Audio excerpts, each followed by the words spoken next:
Good afternoon, and welcome to another great episode of PharSide Pholios. Happy 2024. We are celebrating in January. It's National Braille Literacy Month in the month of January, and we're celebrating all things reading, all things books, all things authors, with our continuing series of author interviews along with our daily posts. Today, we have with us special guest Laura E. Thompson. She grew up in a small town in Vermont. She's been writing short stories since the young age of 7 and has been an avid reader for longer than that. And she says, I'm lucky to still have the active imagination that I had as a child, only now I express it in my writing. So in 2007, after not writing for many years because life got in the way, and we know how that is, Laura picked up a laptop after reading a fantasy series and began writing her own YA fantasy series, Elven Quest. She never stopped. Writing has become an obsession. I'm not happy unless I make time to write. That's what she says. Laura has written 7 books in the Elven Quest series and published 3 so far. So to all of my YA fanatics or our parents trying to get their middle grade students and high school students to read, you definitely want to tap into the Elven Quest series. She then moved on to write an adult fantasy series, The Witches of Tradbeldam, a darker and spicier series. Laura has written and published 4 of the Witches novels and is currently writing the 5th. Laura is also co-writing a YA paranormal fantasy, currently untitled, which she will be publishing in 2024. So readers, we're going to be on the lookout for that when it unveils. So, and also something to note is that in October of 2023, which isn't that far back, Laura also started an editing business with a fellow fantasy author called Writer's Journey Editing Services.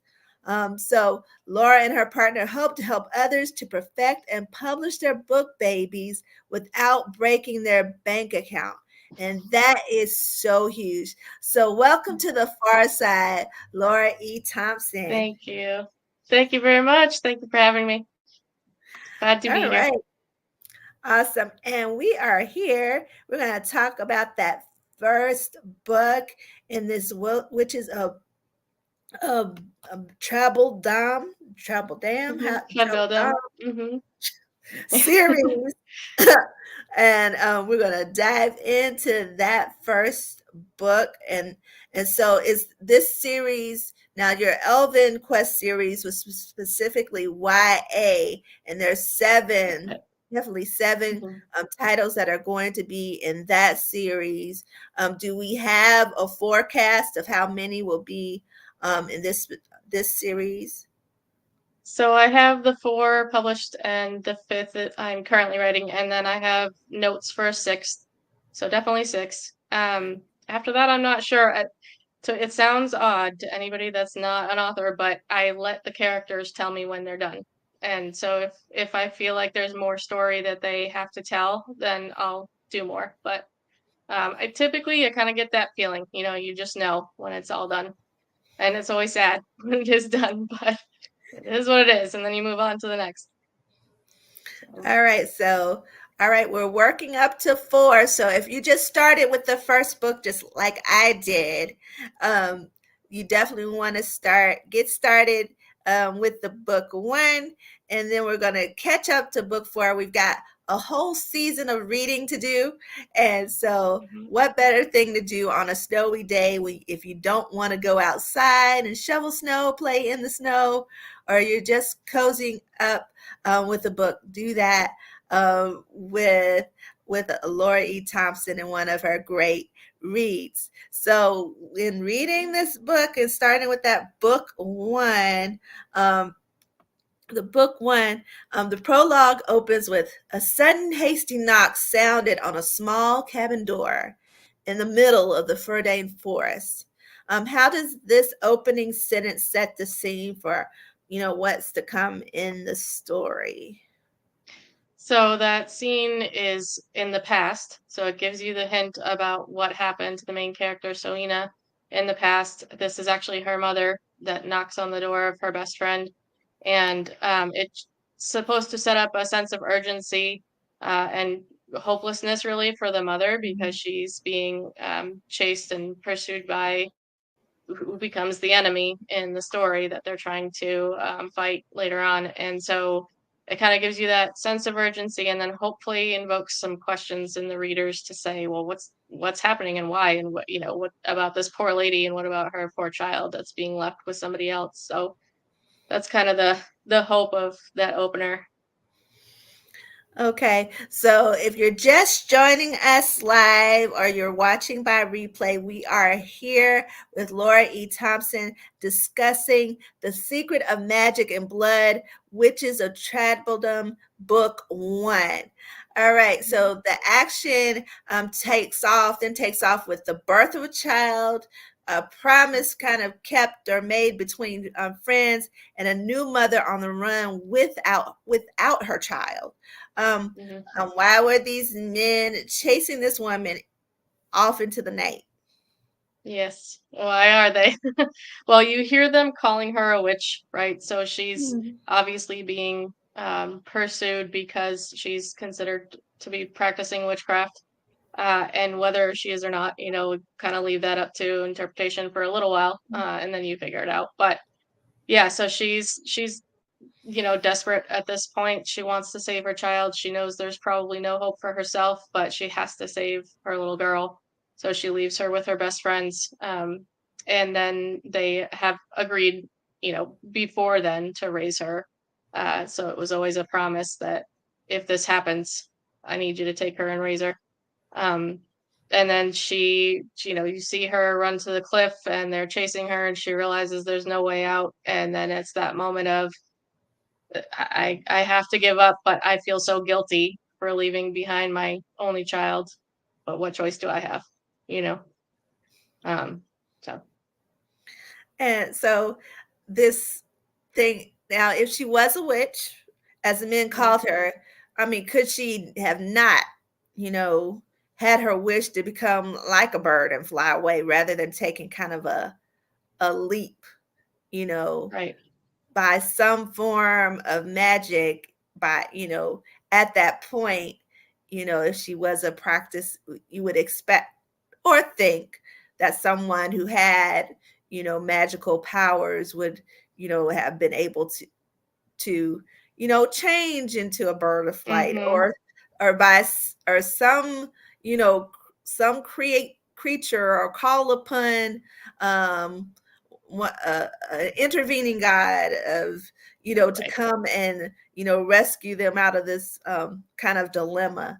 So Mm-hmm. Yeah. She sees her friend who she calls Cho, and he's flying out above the sea, and he's a witcher. So and he is in bird form.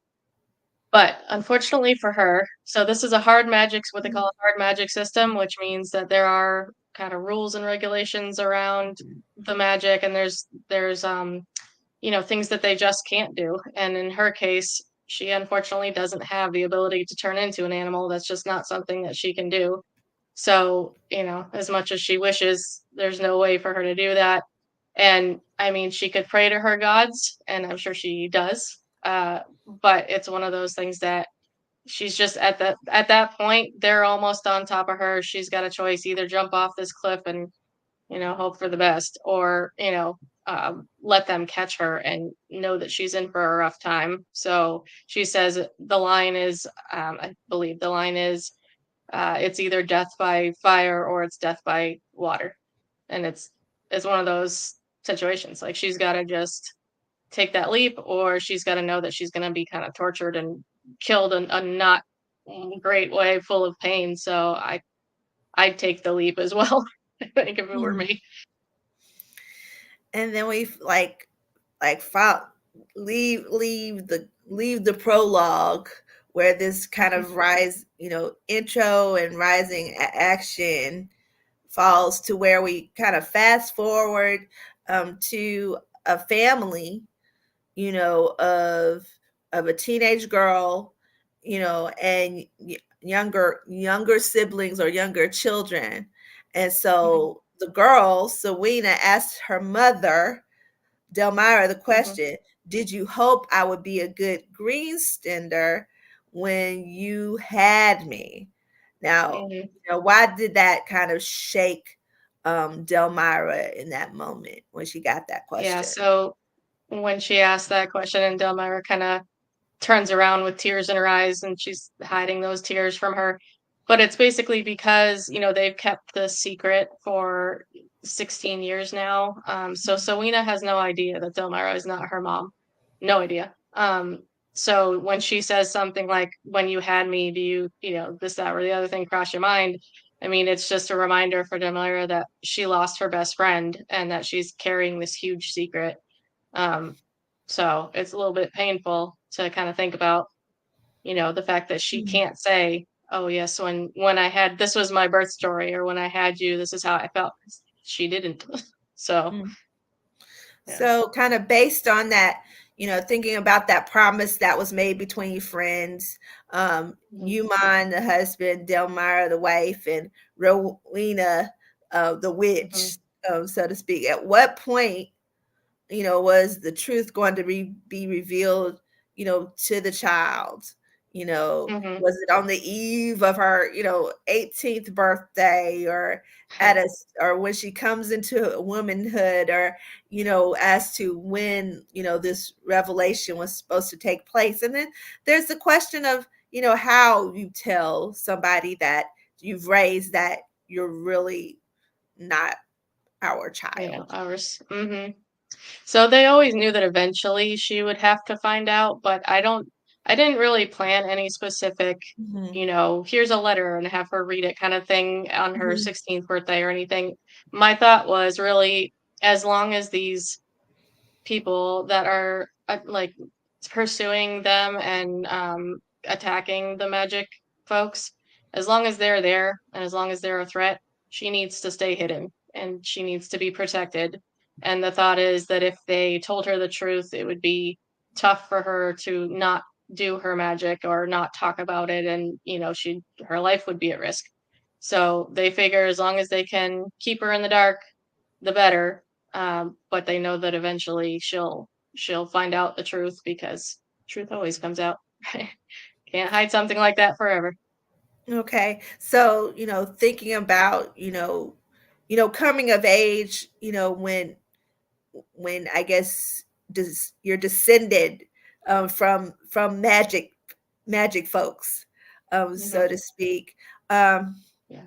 how does, we start off seeing kind of Selena's gift of talking to plants and causing things to grow, develop, and will Hmm. it open up to the discovery of other abilities Yeah. throughout the Yeah. story? Absolutely does. So in this world, they're born with an innate sense to be able to do the magic, but it grows when you study and when you practice. So when she is doing it kind of raw talent in the beginning, she doesn't know what she's doing. She just kind of talks to the plants and knows that she can feel them and all of that. But as she learns from the witches and learns magic and studies it, understands how it works, then she's able to actually communicate on purpose with the land itself and then with the plants. So she ends up, she thinks that she's a plant witch. She ends up finding out that she's an earth witch, which means that she can actually control and call upon the earth to help her, and she can control anything within it or anything having to do with the earth and the plants and even minerals buried under the soil. She can kind of Mm. pull those to her and use them. So there's definitely, as she goes along and as she studies, she learns quite a bit about what she can do for magic, and she's very powerful. Okay, and then we like kind of early on, kind of in her developmental, stage and of discovery. Um, we're seeing her, leave the house on the nights of the full moon, you Mhm. know, to go outside, and just lay out um, under the full moon. Yeah, And, soak up the the moon. full Mhm. moons marks times and seasons. So, Yeah. what is the significance of kind of that relationship? Is that a part of that kind of earth connection, or is there more Mhm. to her connection to the moon? Yeah, so all of the witches and witchers, and even some of the humans in the land are pagans, which is not, before organized religion, basically. So Mhm. they believe in multiple gods and goddesses that help control, everything around them. So all the seasons, and they can call upon them to help with everything in their life, different ones. So the moon goddess is the one she talks to that night, and it's basically that the sun and the moon both kind of fill her with energy that she needs, because she's so connected to the earth. And so everybody else can kind of pray to those gods and goddesses, but she really has a deeper connection with both the sun god and the moon goddess. So um and that is, again, like something that they talk about more as she gets involved in their world, and learns exactly how the gods and the goddesses help them with their magic. And it's all connected. So, So going from there, thinking about what's the premise of this mhm, story, behind The Secret of Magic and Blood, this book one. So mhm, without giving the whole story away, yeah. we've gotten okay, we've got the characters, Rowena, Human, Delmira, um, Mhm, Selena. So um, what is kind of the baseline, the background, if you will? mhm.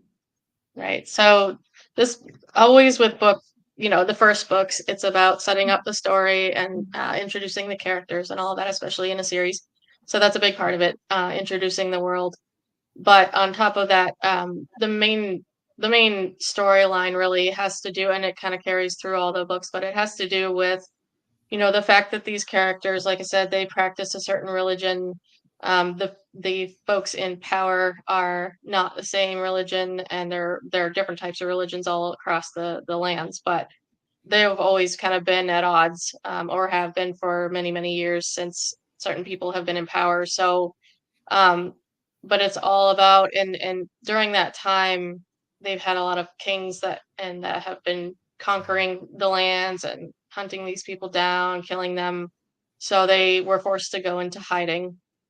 All of the magic creatures were forced to go into hiding, and the humans that practice paganism were forced to hide that and pretend that they don't believe it.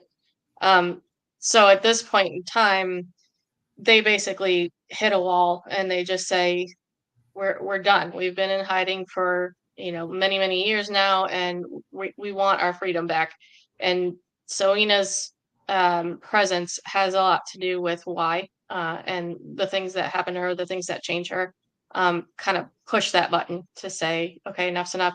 So then it's about coming together with all of the different pulling together people that they maybe didn't see for years, or they've been at odds with other magic creatures for a long time, and they got to put those differences aside and kind of work together to fight this common enemy.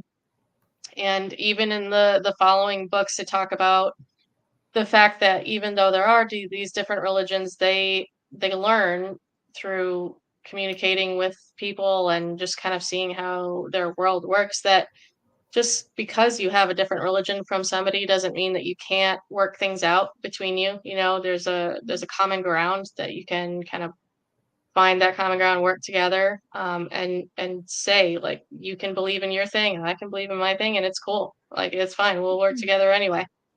So that's a theme that does continue on, and the more you learn about their world and the more they learn, and the more people they come in contact with, that message is hopefully shown in multiple ways, because I do believe it. I do believe if people can kind of come together and work out their differences, maybe we could have some peace in our world. So I try to show it in theirs. So I I hear this, kind of this theme of, bridging, Mhm. communities and like making connections, recognizing and acknowledging differences, and ways of, expression. Is that something that's a common theme that you said will through like kind of threads throughout the entire series? Yeah, it definitely is. Yeah. Yeah. So, with series, sometimes it can be, you know, challenging or difficult. It may be difficult to, maintain. You have these core characters that you start off with, and Mhm. readers make connections or become familiar with the characters in the first book.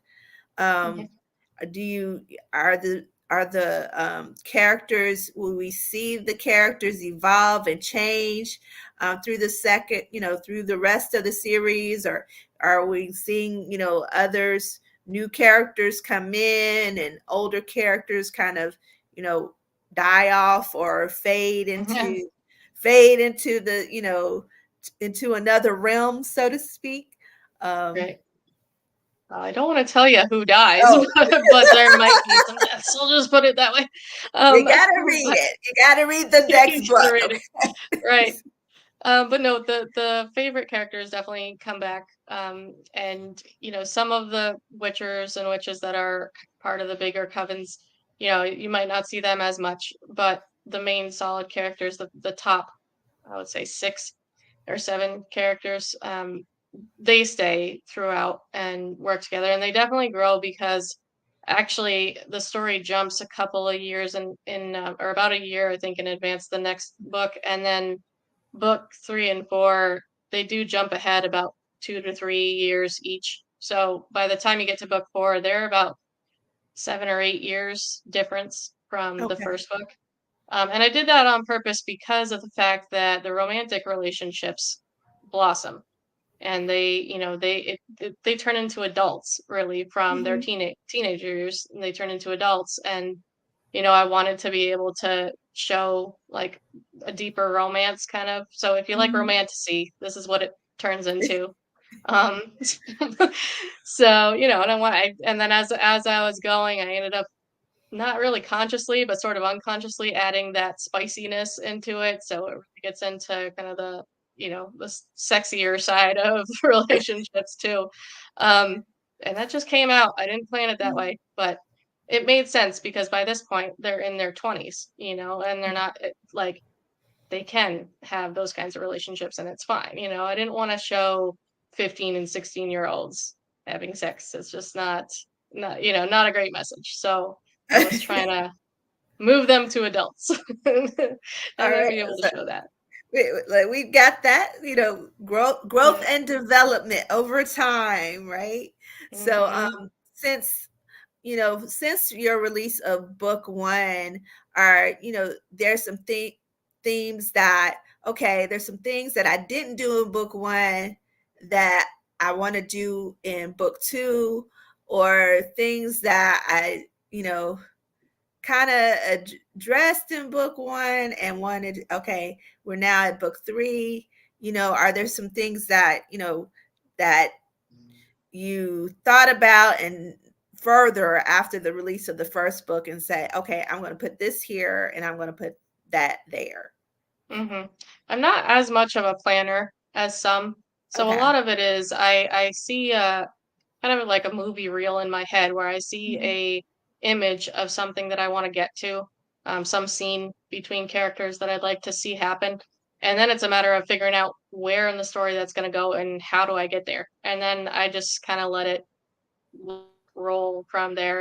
And I do make notes about the characters, and like little things like things that they might say, that's kind of their catchphrase and things like that, so that I like you said, like, you got to be able to keep the world going through Mhm. all of them and make sure the details make sense. So I do make some notes here and there, but Mhm. in terms of planning, I really don't. the one thing that I would say, number one, I knew that I wanted the relationships to grow a little bit, and number two, I wanted to show a bit darker scenes as it went on too, um, because like I said, they're older now, so you can show kind of more violence a little bit. You can show like those like deeper connections with the relationships, but you can show darker characters, darker bad guys, darker villains, and more adult themes. So I wanted to get into that. It is an adult series, so I wanted to, move in that direction.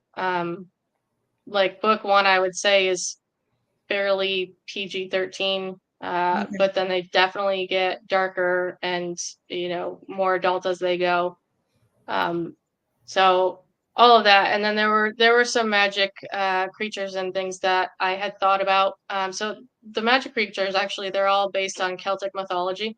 Mhm. So I looked up, and some of them are made up, but most of them are based on actual Celtic mythology. So I looked up, um, Irish, Scottish, Welsh, Mhm. um, mythical, magical creatures, and then tried to fit as many of them into the story as made sense.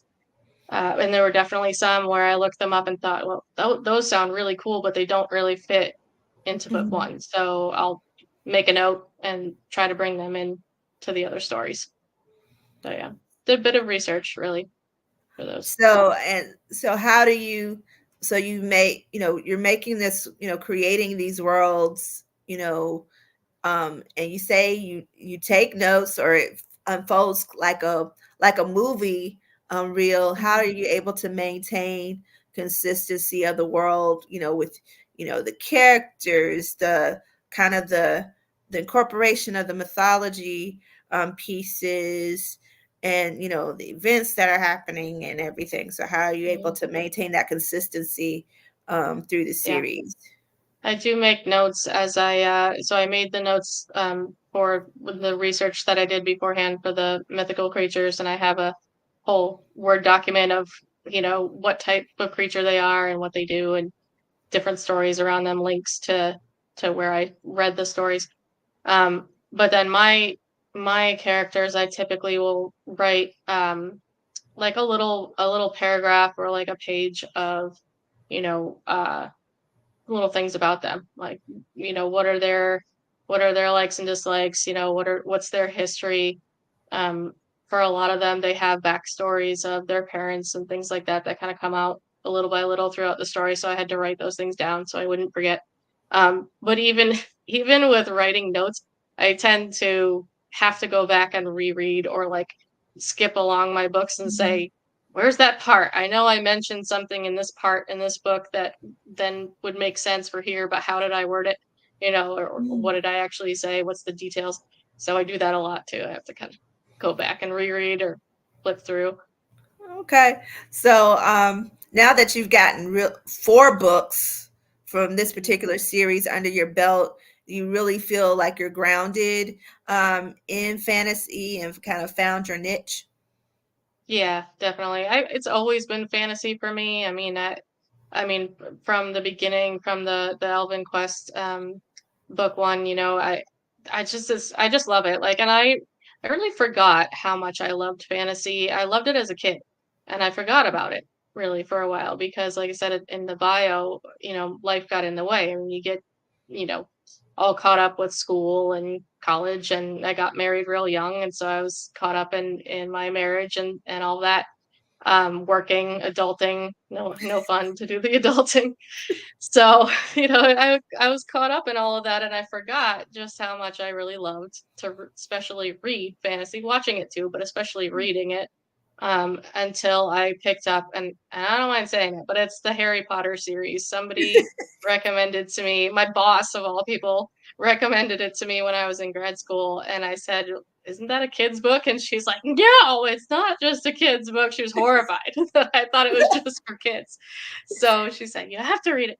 So I did, and I mean, I was really transported, I was brought Mhm. back to, hey, yeah, this is what magic is like, and this is what, imagination is like, and I started thinking about how much I loved the Tolkien and Lord of the Rings as a teenager, and um, you know, like all of those types of stories, and then basically from there thought, well, I'd like to write a book. If I was going to write a story, these are the characters that I would write about, and went from there. And so yeah, I'd like to branch out a little just to Mhm. try some other genres, but I feel like I'll always come back to fantasy for sure, as So it's what my do you home. yeah, so having a home place kind of, gives you, you know, kind of room to go in a lot of different directions, even with, within fantasy. And there are Okay, so many subgenres so of many, that you so could many even more go in that there. right, so many more than there used to be. I don't know when it suddenly blew up, but it's crazy how many there are now. And people will like somebody said to me the other day something about a gaslight fantasy. I had never heard of that. So there's all kinds of new genres where people are popping up with dark fantasy, and there's always been epic fantasy, but there's dark fantasy. There's this gaslight fantasy. Apparently, there's romantasy, which is a kind of a new term. Mhm, Um, so there's all kinds. There was somebody that listed one the other day. So I'm on Threads, mhm. which is the offshoot of Instagram. It's kind of like Twitter, but better. So if you're not on Threads, get on Threads. Somebody posted on there that they're a fantasy fan, and they said I like all these different subgenres, and there was probably 12 subgenres of fantasy on there. It was crazy how many there were. So yeah, Well, we are excited about this, having read the first in the series, the first book in series. So that gives us three more to catch up on before the release of book five, which you said, when would book five be? Is that a target date maybe of this next year, year? 2025, I think. 25. So I have some other projects going this year. I want Mhm. to publish book 4 of Elven Quest, and Okay. that actually starts a whole new trilogy. So it's 20 years later than the end of the third. So I want to try to get those published, and then I have a YA series under my maiden name that I'm trying to Mhm. get out there, coming of age, non fantasy.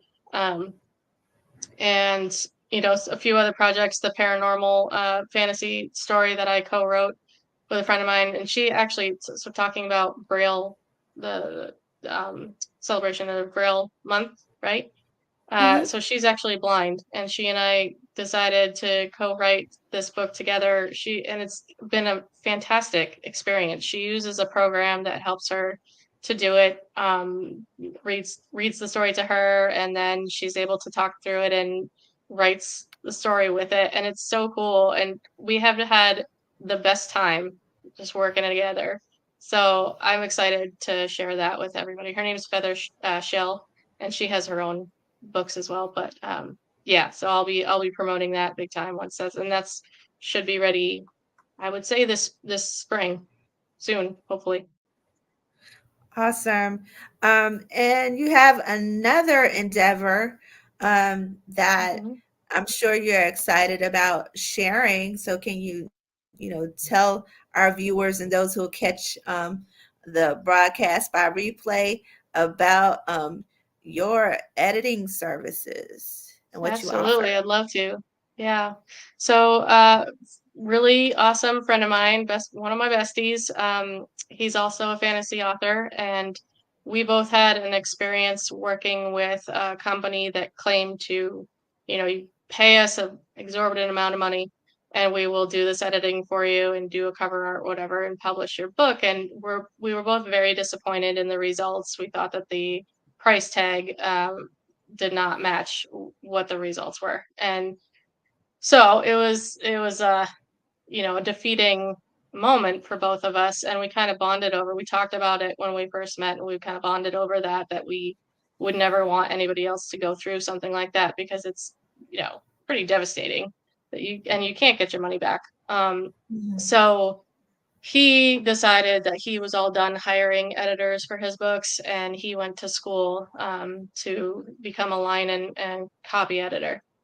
And in the meantime, I studied on my own how to do content editing, because I knew that, and developmental editing too, but I knew that the line editing was not my strong suit, but looking at a story to find, plot holes and ways to expand the world, ways to make sure that the characters are described well and that you get into their feelings in their head, to be able to express that for your readers. That's where I feel like I shine. So, and that was my favorite part of writing and editing. So I studied that for a while, and we both worked as freelance editors for a couple of years, on our own. And he, meanwhile, edited all of my books for me, and I kind of worked on his for him. And then finally, this past year, I said, you know, this is stupid. Why are we not? Can we join forces and work on this together? And he said, I'm all in. So we created this writer's journey services, and it started just as editing, and it quickly expanded. We met another writer who she's fantastic, and she's got some media experience and some coaching experience, and we thought, we really need that. We want to be able to help people with their advertising of their book babies, so we asked her to come on board, and she's working with us now too. So it's been awesome. I mean, we're expanding every day. We just changed our name from editing services to just services, writer's journey services. And we're offering so much stuff now: cover art, fantasy maps, the editing, and coaching and media help, website help. So all of it. And our big thing, our motto is that we will not break the bank. We will work with you regardless of your budget. I mean, we obviously have some package deals where there's a specific price range, but we really want to work with authors regardless of, the price tag. Like, we want to be able to help you. And even if that means doing, very small, payment schedules, or, giving you a discount like from the first one, and then, full price for the second if you like it. But um we always do a review and a sample of the first 2 chapters for free, so you can see what we do. And we work on everything together. So it's not him working on things and me working on things. It's every client we work on together, the two of us. So it's good. I mean, I think you get 2 brains and 2 sets of eyes for the price of one. So That is totally amazing because I've been through that process. I write in the kind of the poetry genre, so that I've been through that exorbitant amount yeah, of yeah, the process of self-publishing and getting an editor and all those kinds of things, and then you're it's very disappointed tough. with what it comes out, what the outlook of it, and it's not. You're like, Mhm. this is not what I really wanted it to be or look like. So Right. yeah, so this is an awesome service. So for all of our um, budding authors and those who are creative writers and who are looking for editing services, for publishing services, and all the things that Laura mentioned, reach out to her. And so we're going to ask her how viewers who can purchase, this book, this first book, The Secret of Magic and Blood, Witches of Tradbeldam Book 1, and the rest of the Mhm. series. We're going to ask you about, how they can reach out, how they can contact, Right. and what's the best Let me way to pull up. go. I'm gonna pull up my websites so I don't say them wrong. Um, but the best way to purchase my books is on my website. There's links that take you directly to Amazon, so that'll save you from trying to search the names. So that website is lethompson06.wixsite.com. And I would say that's the easiest way. And I have the books page on there, and all the links are on there. I'm also on Threads if you just want to chat with me. I'm on Threads the most. I have an Instagram, but I never really check it. So Threads is the way to go. And the name there is Ellie Thompson 06 _ author. Um, And then Writer's Journey, if you're interested in editing or any of our other services, you want to check us out, it's writers-journey.com. All So right. those are the best ways, I would say. All right. Well, thank you so much, Laurie Thompson, for spending time with us this afternoon on the far side. We can wish you continued success with the secret of Magik and Blood, Witches of Tradbeldam Book 1, and the rest of the series that you're finishing out for that one, as well as the Elven series, the YA series that you're finishing out, and then what you're doing with the writing journey, the writer's journey, and all the projects that you've got, coming forward. So, for our Thank you so audience much. who are watching live and who will catch us by replay, we thank you for joining us and ask that you make sure you're staying tuned to the Farside Coed Book Club Facebook page for more author interviews and posts as we celebrate